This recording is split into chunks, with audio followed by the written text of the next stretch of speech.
Esto es Cabildeo Digital.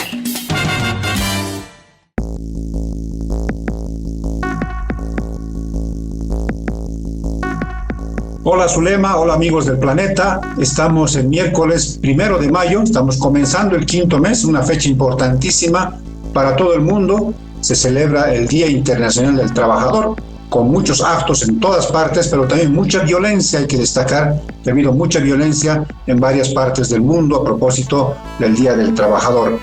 Vamos a comentar, por supuesto, este tema y cómo se ha desarrollado acá en el país, pero también tenemos una noticia de último momento, que es el anuncio de parte del presidente de Colombia del rompimiento de relaciones diplomáticas con Israel. Esto debido a la guerra en Gaza. Vamos a estar comentando esto, como también la paralización de las elecciones judiciales, porque se ha dispuesto a través de la justicia pandina que todo el proceso de selección quede en nada, vaya a foja cero, y entonces vamos a estar comentando este tema. Y por último, les tenemos que decir que el Congreso del Arcismo no va a ser supervisado por el Tribunal Supremo Electoral. De todo esto vamos a conversar, vamos a analizar con Zulema Lanes, a quien le doy la bienvenida. Zulema, ¿cómo estás? ¿Cómo has vivido esta media jornada del 1 de mayo?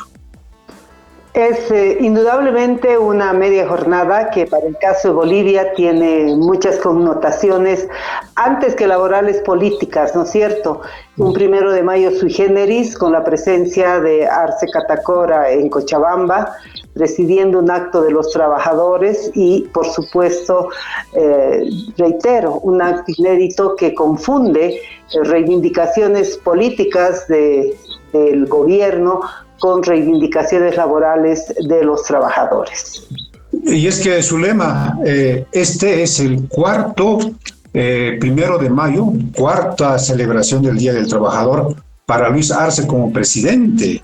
Imagínate cómo ha pasado el tiempo. Estamos a 1 año y 5 meses de que concluya su periodo constitucional, su mandato de 5 años, y es el cuarto 1 de mayo que encabeza los actos de conmemoración, de celebración del 1 de mayo. Y lo que yo he sentido, Zulema, es que está repitiendo, sigue prometiendo industrialización, sigue diciendo que están en marcha 130 unidades industriales, pero resultados concretos no hay. Imagino que en sus cálculos estaba, por ejemplo, dar la buena noticia de cuánta producción teníamos de litio, de hierro en el Mutún, pero no hay nada. Entonces la industrialización sigue siendo una promesa en el cuarto año de su gestión, en el cuarto Día del Trabajador que celebra Luis Arce. Y por contrapartida, Evo Morales se dirigió también al país a través de sus redes sociales y reivindicó, recordó este 1 de mayo con la nacionalización de los hidrocarburos, que según Evo Morales ha señalado en sus redes sociales que disparó la renta petrolera del país de 3.000 a 38.000 millones de dólares en su régimen. Claro, lo que no dice es que se despilfarró gran parte de ese dinero en museos, en canchas de fútbol, en aeropuertos donde no hay ni aviones ni pasajeros, tanta cantidad de recursos que podían haber transformado la educación, la salud, la seguridad ciudadana en nuestro país, han sido básicamente despilfarrados, Zulema. Entonces, vemos este contraste entre un presidente actual que sigue prometiendo industrialización, que no se la palpa todavía en resultados concretos, y un expresidente que quiere volver reivindicando una de las tareas esenciales de ese momento, que fue la nacionalización de los hidrocarburos. Así de alguna manera han celebrado Arce y Morales este 1 de mayo. Bueno, yo no lo llamaría celebración, en realidad es una tragedia lo que está ocurriendo al interior del MAS, por supuesto, en la pugna política, pero también en nuestras organizaciones laborales, Cacho. Efectivamente es la cuarta oportunidad que Luis Arce Catacora encabeza una marcha del 1 de mayo, Día Internacional del Trabajo, del Trabajador. Sin embargo, creo que este año ha tenido un toque que tú ya lo has destacado de alguna manera y que se ha hecho manifiesto también en esta pugna de declaraciones entre Evo Morales y del discurso de Arce Catacora. Arce Catacora ha terminado su discurso con una frase que ya se ha convertido, digamos, en el corolario de sus apariciones más políticas que de gestión gubernamental y sin traiciones, ni traidor ni cobarde, dijo, ¿no? Arce Catacora, seguramente en alusión directa a Evo Morales, pero también a lo largo de la manifestación que hoy debía ser una celebración de las reivindicaciones laborales, han convertido esto en una marcha política porque también han habido mueras a Arce Catacora en el transcurso de la marcha, alusiones directas a lo que consideran las facciones evistas de traición al proyecto del movimiento, al socialismo, y también la aparición de los famosos guerreros azules, entre los que estaba confundido el ministro de gobierno, el señor del Castillo. O sea, han hecho de la marcha de los trabajadores un escenario de la disputa política entre las dos facciones del movimiento al socialismo. Y para mí tristemente célebre ejecutivo de la Central Obrera Boliviana, el señor Guarachi, se ha hecho eco de esa pugna, ha manifestado en su discurso que en realidad había toda una estrategia política que intentaba, digamos, afectar la celebración del 1 de mayo, sin tomar en cuenta que al cierre de la marcha, estos denominados guerreros azules han reivindicado también la consigna de Lucho no está solo. Entonces, creo que esta celebración del 1 de mayo se ha empañado con la pugna política entre las dos facciones del MAS y se ha convertido en una especie de manifestación de esas dos facciones. Por un lado, aquellos que gritaban Lucho no está solo, y por otro, aquellos que acusaban asegurando que Lucho es un traidor. Tienes muchísima razón, Zulema. Este ingrediente político partidario ha marcado este 1 de mayo, este Día del Trabajador en Bolivia y en el mundo, con estas divisiones, ¿no? Qué lejos han quedado esas poderosas marchas encabezadas por los jerarcas del gobierno y del MAS, que ganaban varias cuadras, había mucho entusiasmo político partidario. Están ya prácticamente en los anales de la historia, porque ahora son pugnas callejeras que muestran la división dentro del MAS. El ministro de gobierno, por ejemplo, fue agredido verbalmente, también le lanzaron algunos objetos en su marcha, en su paso por la ciudad de Cochabamba. Esperaron militantes del levismo al presidente Luis Arce con carteles que decían Lucho traidor, le gritaron también esa consigna. La gente, los seguidores del presidente también intentaron reaccionar, la policía tuvo que ponerse al medio. Realmente, como tú dices, esta pugna interna, esta guerra de facciones se ha expresado ahora sí en las calles, en el recordatorio, en la celebración del 1 de mayo. Pero el que la pasó feliz, Zulema, amigos, el que realmente estaba bastante contento, era el secretario ejecutivo de la Central Obrera Boliviana, Juan Carlos Guarachi, que claro, recibió con entusiasmo los dos decretos que establecen el incremento salarial, el decreto número 51-54 y el decreto número 51-55. Rápidamente comprometió el apoyo de todos los trabajadores, de los afiliados y los no afiliados a la COP, a que apoyen al gobierno de Luis Arce.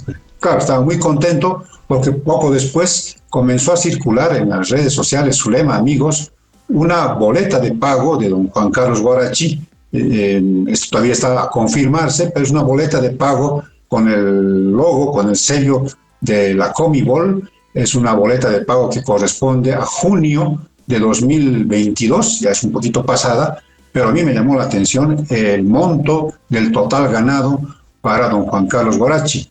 36.909 bolivianos para esa época. ¡Wow! Yo dije, caramba, habrá que ser dirigente minero, habrá que pertenecer a alguna de las estatales mineras para tener esa cantidad de dinero mensualmente. Si es del 2022, Zulema, ¿cuánto estará cobrando ahora don Juan Carlos Boretti? Me imagino que cerca de los 40.000 bolivianos, si es que fuese verídica esta fotografía, este dato de su boleta de pago. Con razón estaba tan feliz, tan contento en el acto de celebración del 1 de mayo. Creo que estamos en un momento, Cacho, en que nunca como antes, ahora como antes, tiene sentido ese concepto de burocracia sindical. Creo que la Central Obrera Boliviana, que en otros tiempos ha encabezado realmente las luchas fundamentales de los trabajadores, en un horizonte de reivindicaciones por la democracia, por la recuperación de la democracia, pero también en un horizonte de reivindicación de sus lineamientos políticos, inspirados desde la constitución de la Central Obrera Boliviana, ha pasado ya al olvido, con esta dirigencia que desde mi punto de vista encarna este concepto de burocracia sindical. Un ejecutivo de la Central Obrera Boliviana con un salario que está bordeando los 40.000 bolivianos, sin duda alguna es un personaje que fácilmente se somete a los vaivenes del poder. Y eso ha quedado manifiestamente claro en esta marcha del 1 de mayo, que no es casual que se haya programado en Cochabamba, porque como sabemos, Cochabamba, en concepto de una de las facciones del movimiento al socialismo, es pues el escenario de dominio de la otra facción del movimiento al socialismo.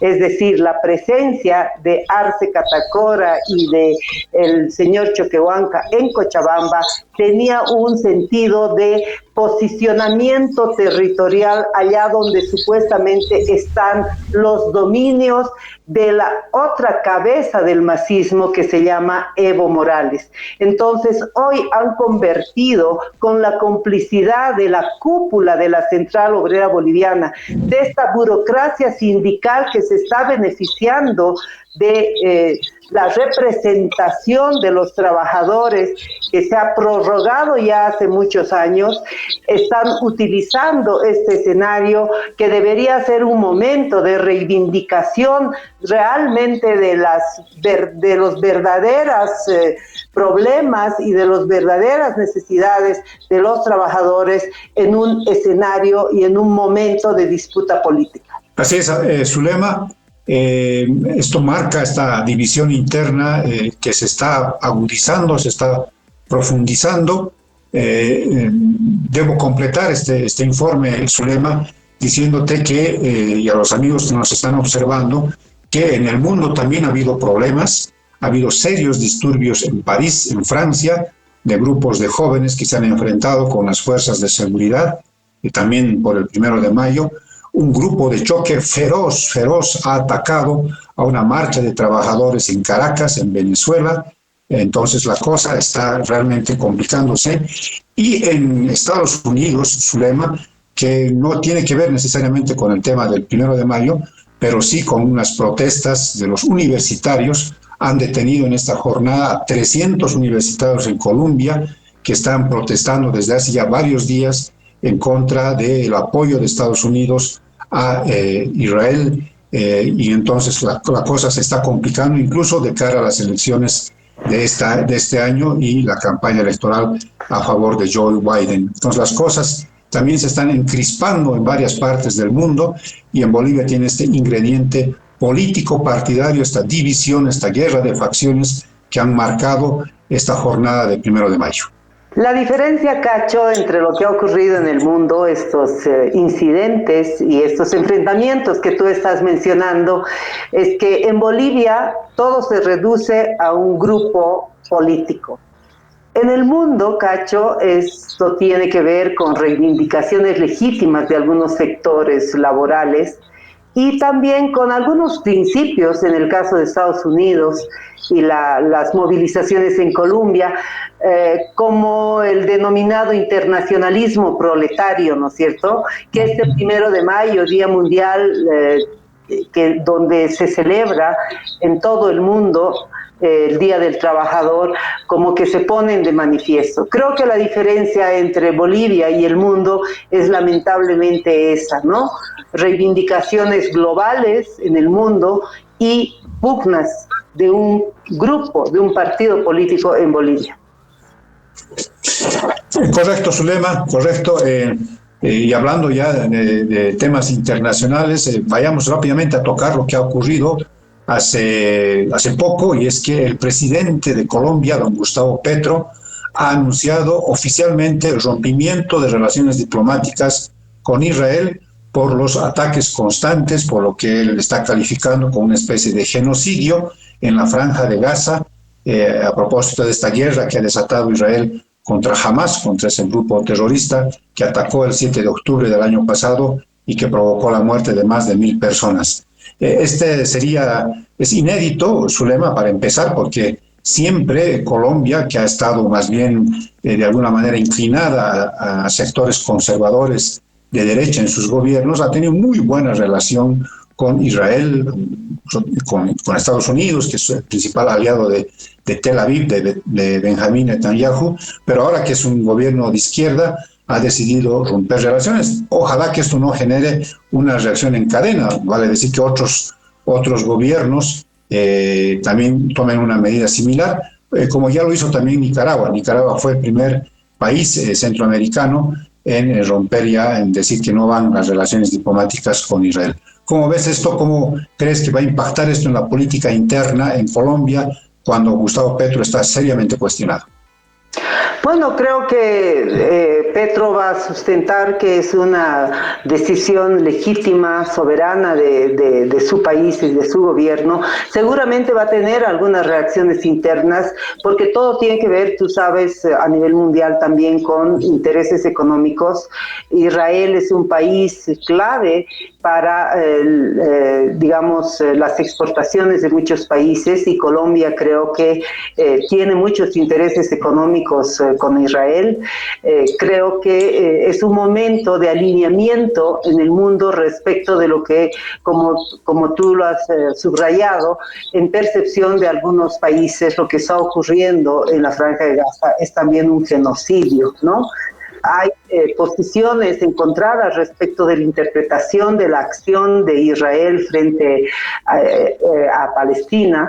Indudablemente que hay un posicionamiento claro también sobre el accionar de Hamas como uno de los grupos terroristas más peligrosos en la región, que han, digamos, expuesto a Palestina a una guerra realmente sin cuartel, que pretende, digamos, el exterminio, yo creo, de ese pueblo, ¿no es cierto?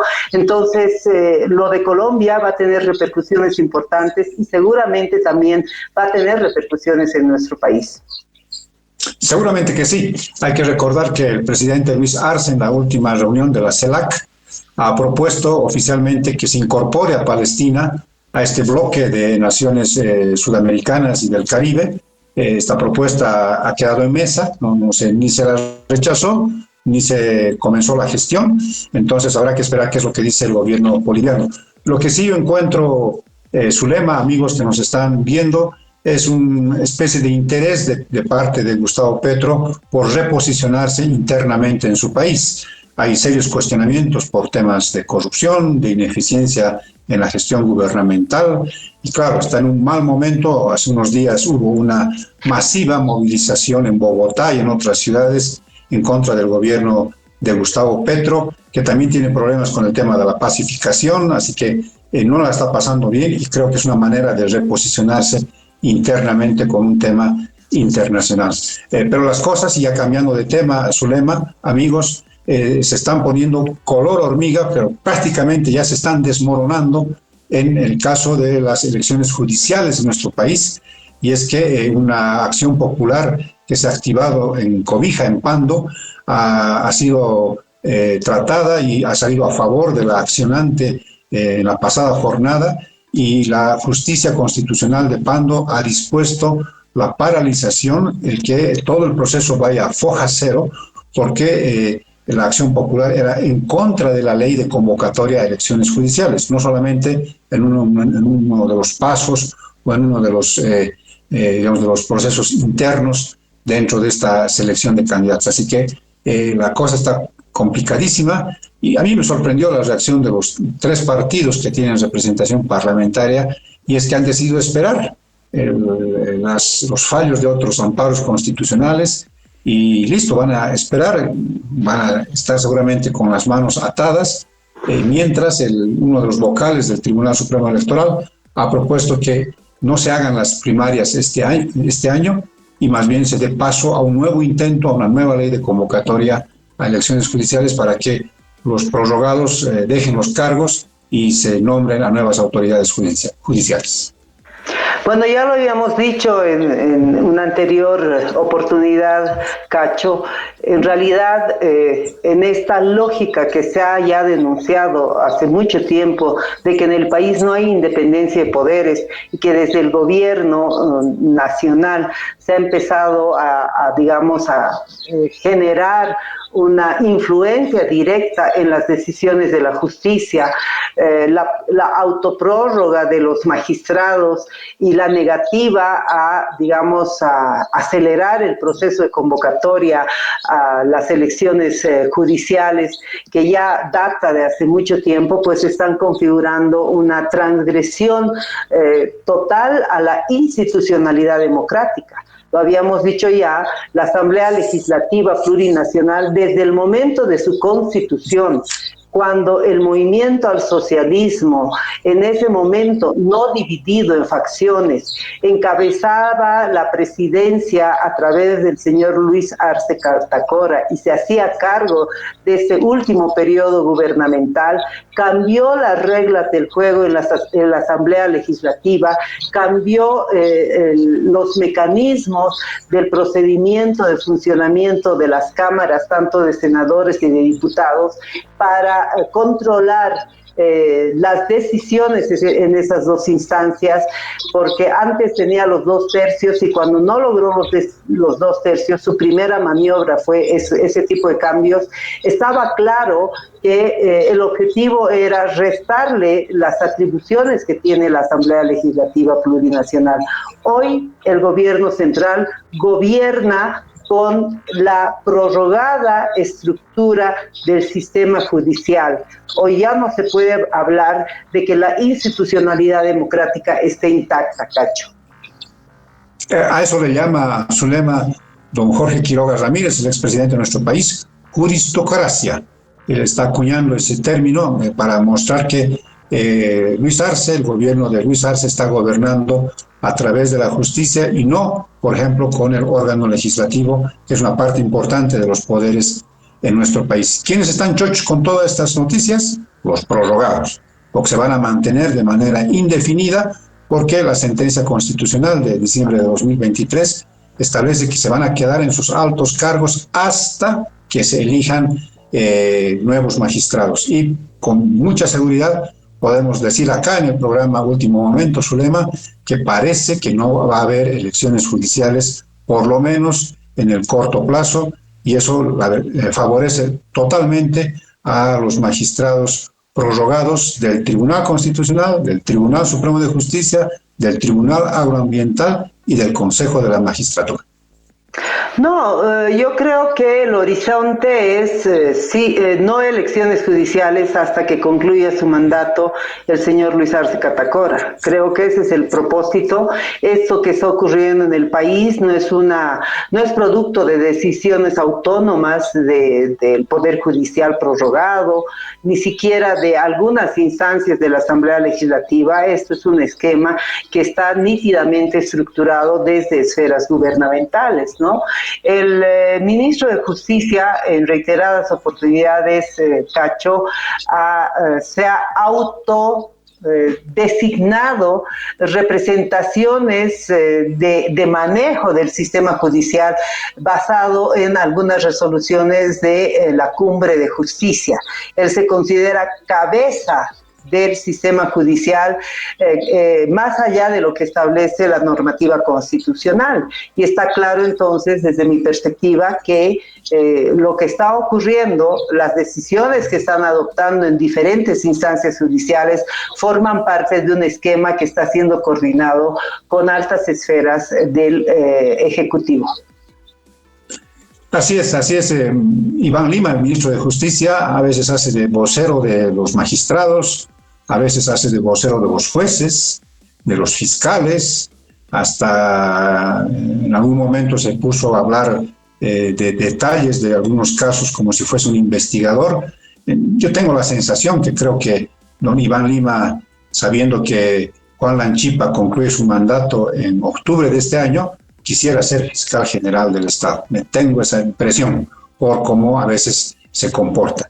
Pero bueno, volvemos al tema político, Zulema, porque el Tribunal Supremo de Justicia, el Tribunal Supremo Electoral ha decidido rechazar la supervisión del Congreso que empieza este viernes en la Ciudad del Alto, viernes, sábado y domingo, y por tanto pueden reunirse. Me imagino que el Congreso se realizará en la Ciudad del Alto, en el Coliseo Héroes de Octubre, pero no va a tener la supervisión y por tanto no va a tener la legalidad que seguramente estaban buscando los del bloque arcista. ¿Qué harán? Están en estas horas, me imagino tienen todavía estas horas como para tomar decisiones. Bueno, ha rechazado en dos oportunidades en realidad consecutivas, ¿no es cierto? Porque emitió la resolución anunciando que no asistirá a la veeduría de ese Congreso. Luego, los representantes del movimiento al socialismo del ala arcista presentaron un memorial exigiendo la revisión de esa decisión y la ratificaron. Además, la ratificaron por unanimidad. Bueno, todos podemos decir entonces, Cacho, que es una decisión del Tribunal Electoral o del organismo electoral que está dando cuenta de soberanía en sus decisiones. Pero cuando uno escucha las posiciones de algunos representantes del movimiento al socialismo que alinean con el ala denominada arcista, pues se da cuenta que en realidad no les interesa el instrumento político. Ya hablan de que el MAS debe desaparecer y que en perspectiva se están barajando algunos nombres de una nueva sigla política para concretar el objetivo de la reelección de Luis Arce Catacora y del señor David Choquehuanca.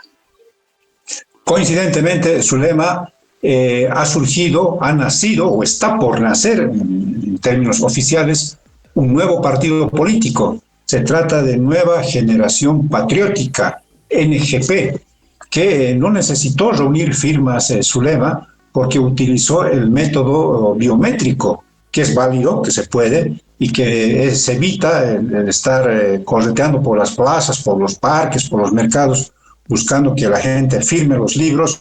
No, esto es a través del registro biométrico que fue implementado en la época de don Antonio Costas, cuando era el presidente del Tribunal Supremo Electoral. Entonces han reunido más de 105,000 firmas, porque es la base para un partido de alcance nacional, 105,000 firmas, no, a través del método biométrico han reunido más de 130,000 registros biométricos, no se sabe cómo.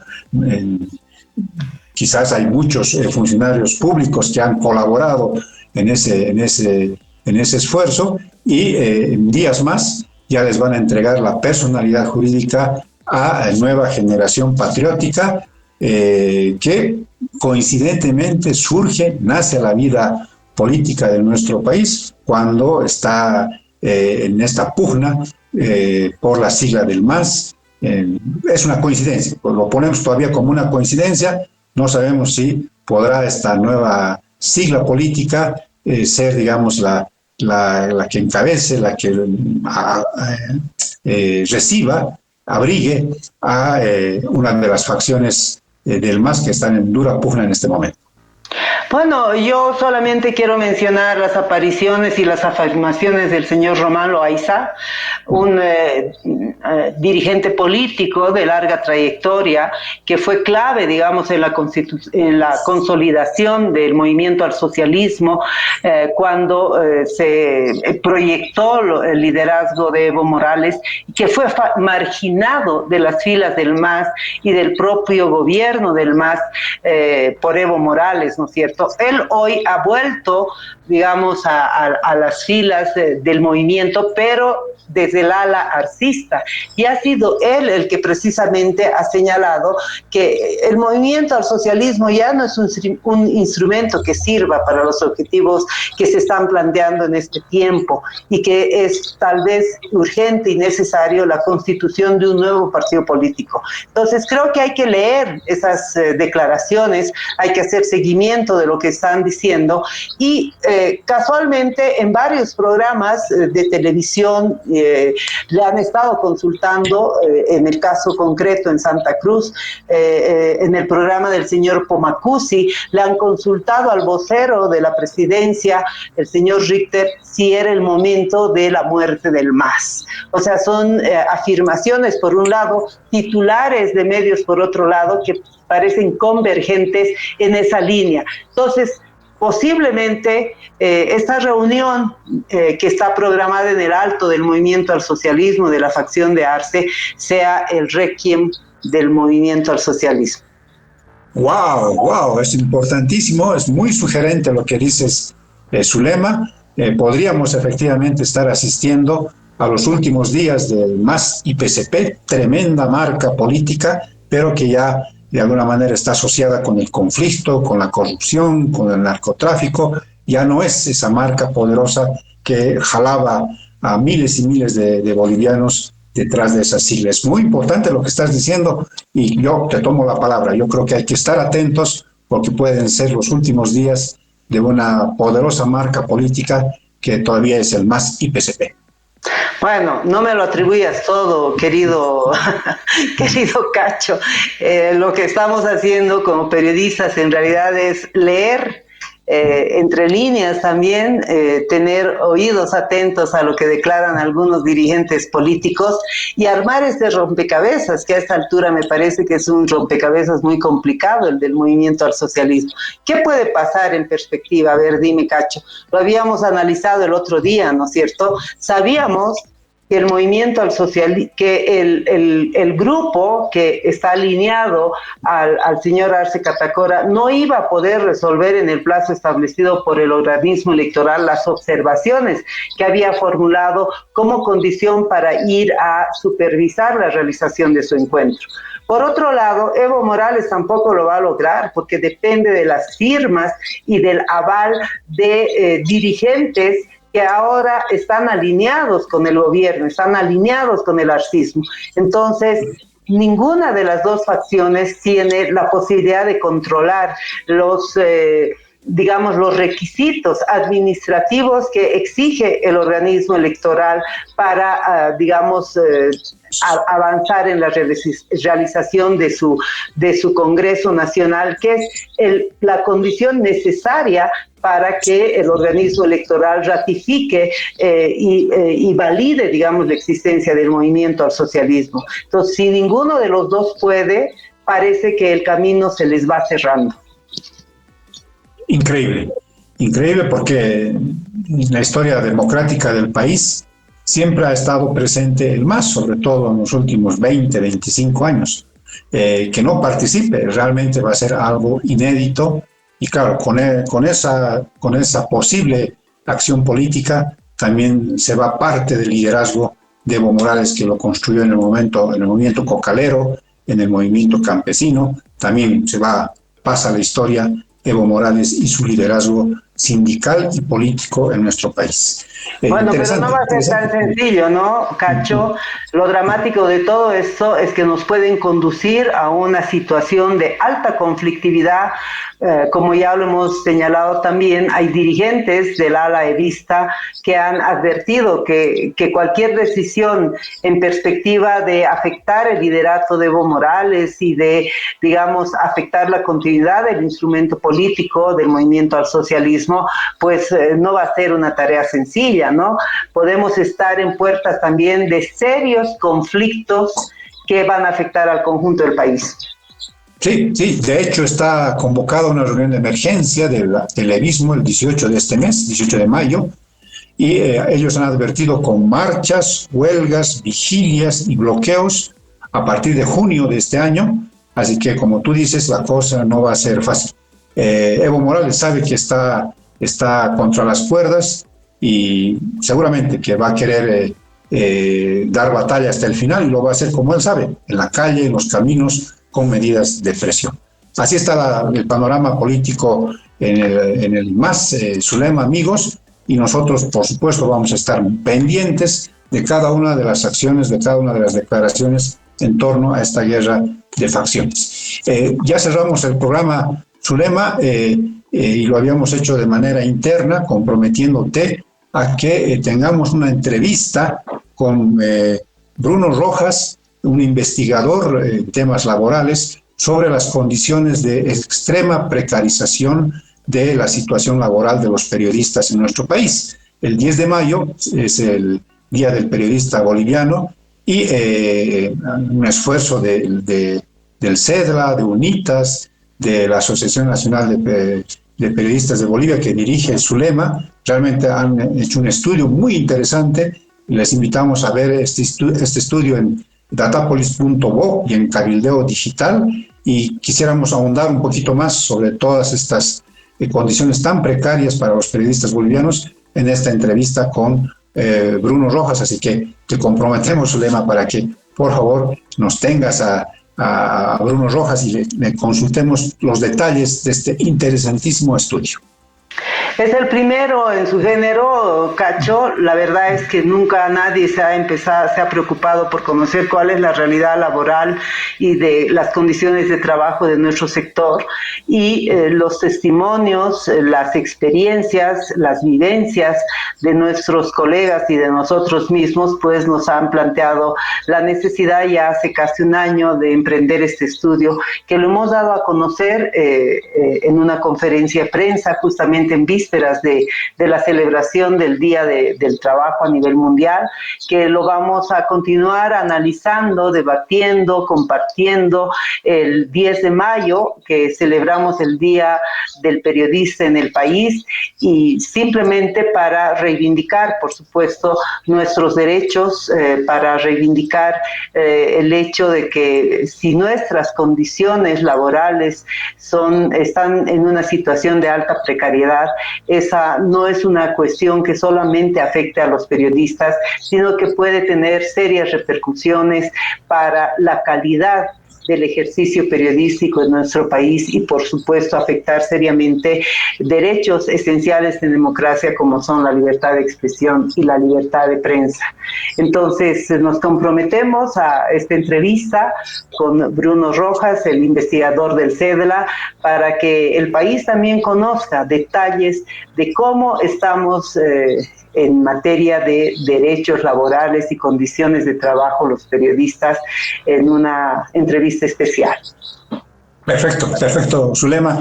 Entonces la trabajamos, la gestionamos para hacerla lo antes posible, antes de que se acerque el 10 de mayo, Día del Periodista Boliviano. Con esto hemos cerrado nuestra agenda informativa, nuestra agenda de análisis, y será hasta mañana, Zulema, cuando estemos comentando las noticias de último momento. Hasta mañana, pues un gusto siempre compartir con la audiencia de Cabildeo Digital.